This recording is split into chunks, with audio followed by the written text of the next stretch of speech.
Hey guys, so this video is on the quotient rule. So what exactly is the quotient rule? So whereas last time we looked at the product rule, which is when you've got a function which is a product of two functions. The quotient rule is when you have a function which is a fraction of two functions. So you've got a function divided by another function. So for example, you have y equals f of x divided by g of x.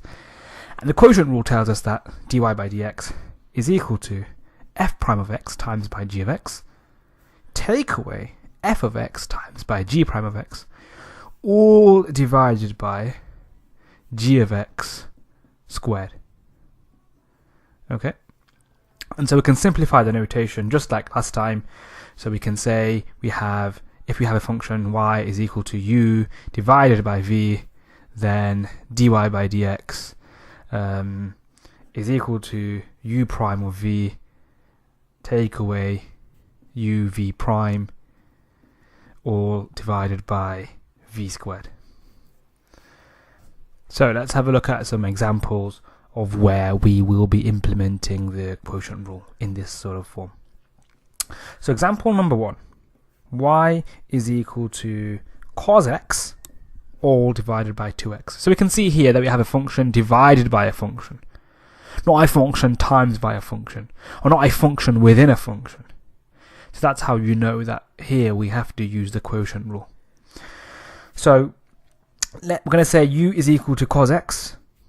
So u is the numerator and v is the denominator. So v is equal to 2x. We're going to have to differentiate just as before. So we have u prime is equal to minus sin x and v prime is equal to 2. And looking at the quotient rule, it's very, very similar to the product rule. So we have to multiply diagonally in this fashion. But we do have to remember that here we do have to take away. So let's go straight into it. Dy by dx is equal to u prime times by v, which is going to be minus 2x times sin x. And then we have to do v prime times by u and then subtract. So it's going to be minus 2 cos x, which we've got written down already, all divided by v squared. So 2x all squared is 4x squared. Okay?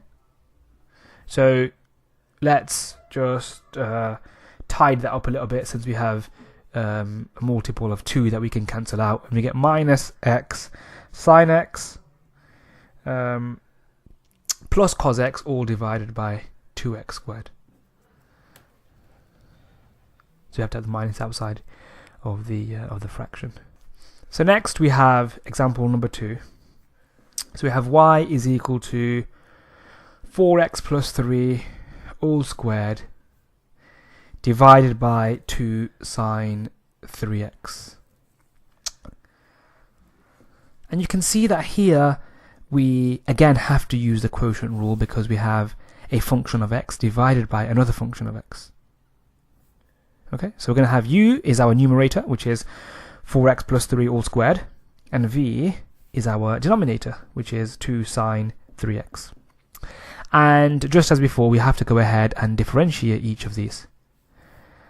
And that's not going to be easy in either case, because here we have functions within functions. And so therefore we have to use a chain rule. So let's go ahead and just draw a little bubble and try and compute each of these derivatives. So let's take the first one. Let's take u and say y is equal to 4x plus 3 all squared. So here you can see, like I said, it's a function within a function. 4x plus 3 is embedded within this function x squared. So we have u is equal to our 4x plus 3, and f of u is equal to u squared. So you can see if you take u and plug it into f of u, you end up with y, i.e. you end up with 4x plus 3 all squared. So we differentiate and we multiply across, and we end up with dy by dx equals 8u, which is 8 into 4x plus 3. And we can just write that in there. So that's our u prime. So u prime is equal to 8 into 4x plus 3. We need to do a very similar thing with v, so we can say y is equal to 2 sine 3x. So we can differentiate sine x, but sine 3x is a little bit more difficult, because we've got the function 3x embedded within the function sine x. So we have u is equal to 3x, f of u is equal to 2 sine u, both of which we can differentiate. And again, you can see that if you insert u into f of u, you end up with 2 sine 3x, which is our function y.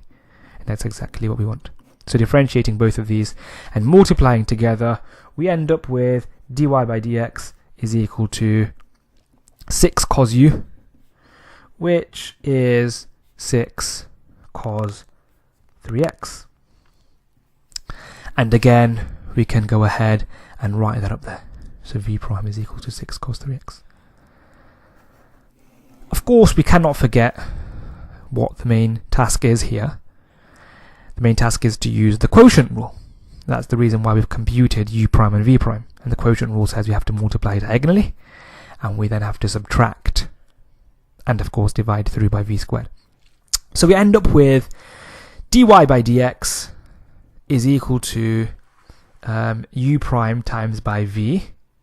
So that's going to be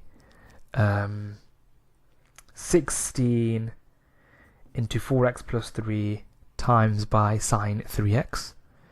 Then we have to go ahead and multiply the other diagonal, making sure that we subtract, however, and we end up with 4x plus 3, or 6 times by 4x plus 3 all squared cos 3x, all divided by v squared, and v squared here is 2 sine 3x all squared, which gives 4 sine squared 3x. Thank you very much for watching this video on the quotient rule. Be sure to check out my other videos on more examples of differentiation. Thank you.